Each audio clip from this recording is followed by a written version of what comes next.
So this video is going to be mostly tailored towards the competitive player that plays a multiplayer PvP game, and specifically the type of player that likes to play one game and get really good at that one game. You might initially think that if you just play one game, you play that game exclusively, then you're going to get better at that game than somebody who plays that game plus other games and splits their time up amongst multiple games.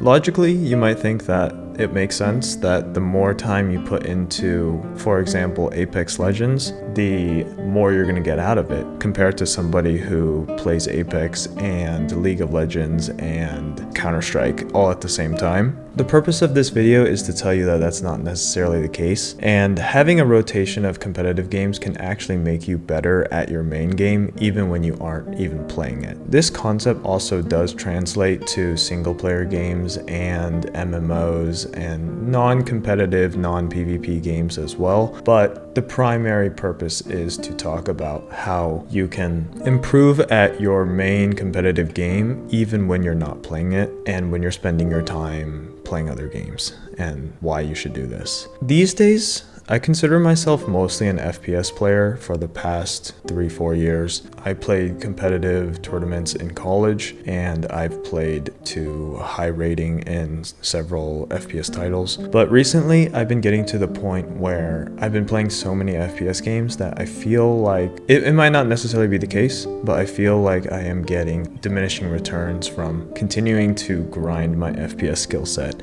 I don't feel like I'm getting as much out of grinding my aim and as much out of grinding my timings and positioning as I was before, and this video is a little bit of a commentary on why that is and what we can do to get around those sorts of things. So having a rotation of competitive games, or any game for that matter, actually helps you gain insights about your main game a lot of the time. And this is the number one reason why it's beneficial to play other genres, specifically competitive genres where you're forced to problem solve against other human opponents. And these experiences, these environments actually make you better at other games that aren't even within the same genre.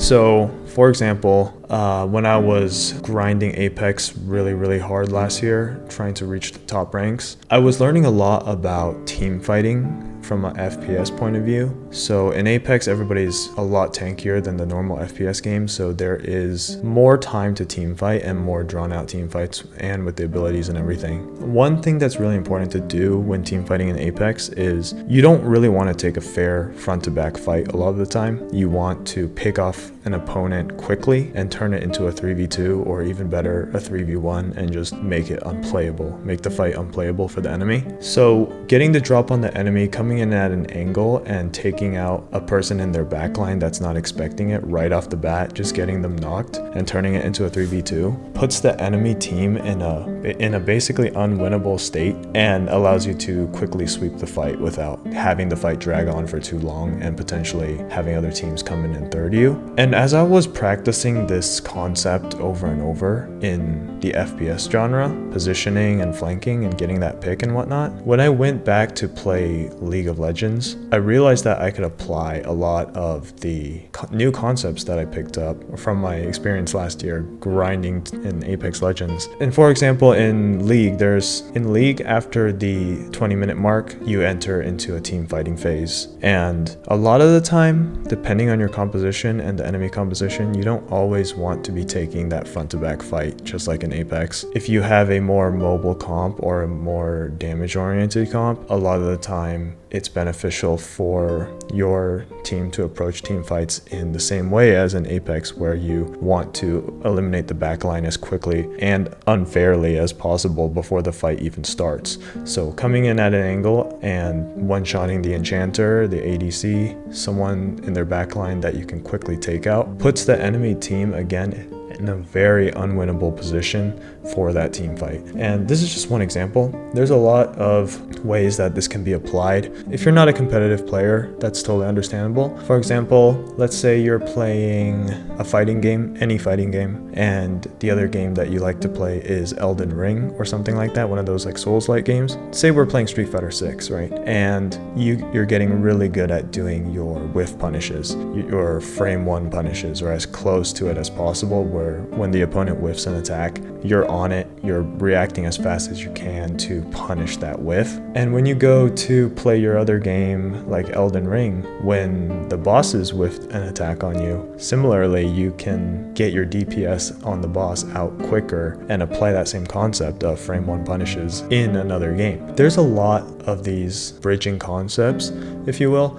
Next time you play, see if you can identify some of these concepts that you can carry over to other genres and actually help you improve and creatively think outside the box when you're playing your other games that you want to get really good at. So just this concept of taking new learnings from experiences in other games or from grinding in other games in the ladder, or even you can even gain insights on your main competitive game when you go and play a game that is super casual, like an MMO, for example. Anything that kind of gets you thinking outside the box can really help out here and improve your play. So that is the number one most important reason why it's good to have a rotation of games that you play and not stay stuck on one game all the time trying to improve as fast as possible. Not to mention, having a rotation of games just helps balance out how hard you have to really think about the game, how hard you have to work out your brain. At the end of the day, we all play games for fun, and playing different games allows you to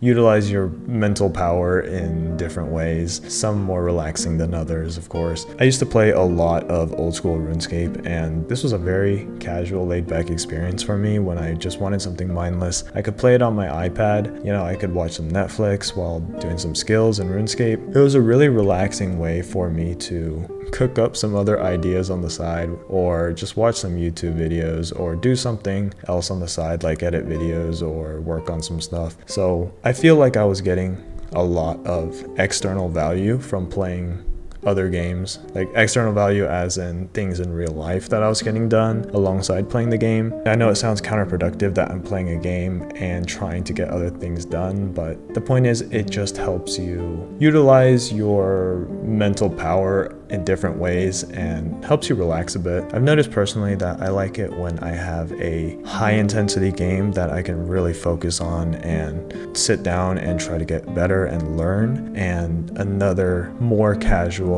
experience, whether that's an MMO or a card game or maybe even another competitive game that I'm just not taking as seriously at the moment, to kind of just wind down and not have to think as hard and not have to try as hard, quite frankly, and just have a more relaxing experience. If you're on all the time trying to climb as fast as you can in League, you're going to get burnt out and you're going to play worse. You're going to have less fun with the game, and it's just going to be a bad time. Trust me, I've been there. This is coming from a guy who played games for 14 hours straight every day, all the time. Trust me, I know how it feels to burn out from a game that you're trying to get better at. And that leads into our next point. Having multiple games that you rotate through regularly, it just keeps things fresh and it helps you manage burnout. If you're really concerned about being the best and trying to get better at your favorite game, your favorite competitive PvP game, the best way to get worse is to quit. And when you play so much that you burn out and you aren't having fun with the game anymore, that's when you quit. And that's when everybody gets better than you and you get worse from not playing. So it's really important to manage burnout in the long run. As a guy who's been playing games for my entire life, burnout is a very, very real thing. Even in things that we love, we have to be able to take a step back and bring it back to fun, try out some other things, use our brain differently, and that allows us to stay engaged with the experience, doing our best job, and having fun and feeling better while we're doing it. You could even go to the gym for 30 minutes instead of playing an MMO or playing a card game, or something else to balance out the heavy grind experience that climbing in competitive games is. That's the short video, guys. Sorry about the delay in this week's video. I had a lot of IRL stuff going on, had to move, so I've been a little bit busy this week, but don't worry guys, the videos are going to be coming out again still. Apex just dropped their new map, so I'm going to be playing that. Probably going to see some videos on that. Other than that, guys, I hope you guys have a great week. Thank you guys for hanging out, and I'll talk to you guys next time. Peace.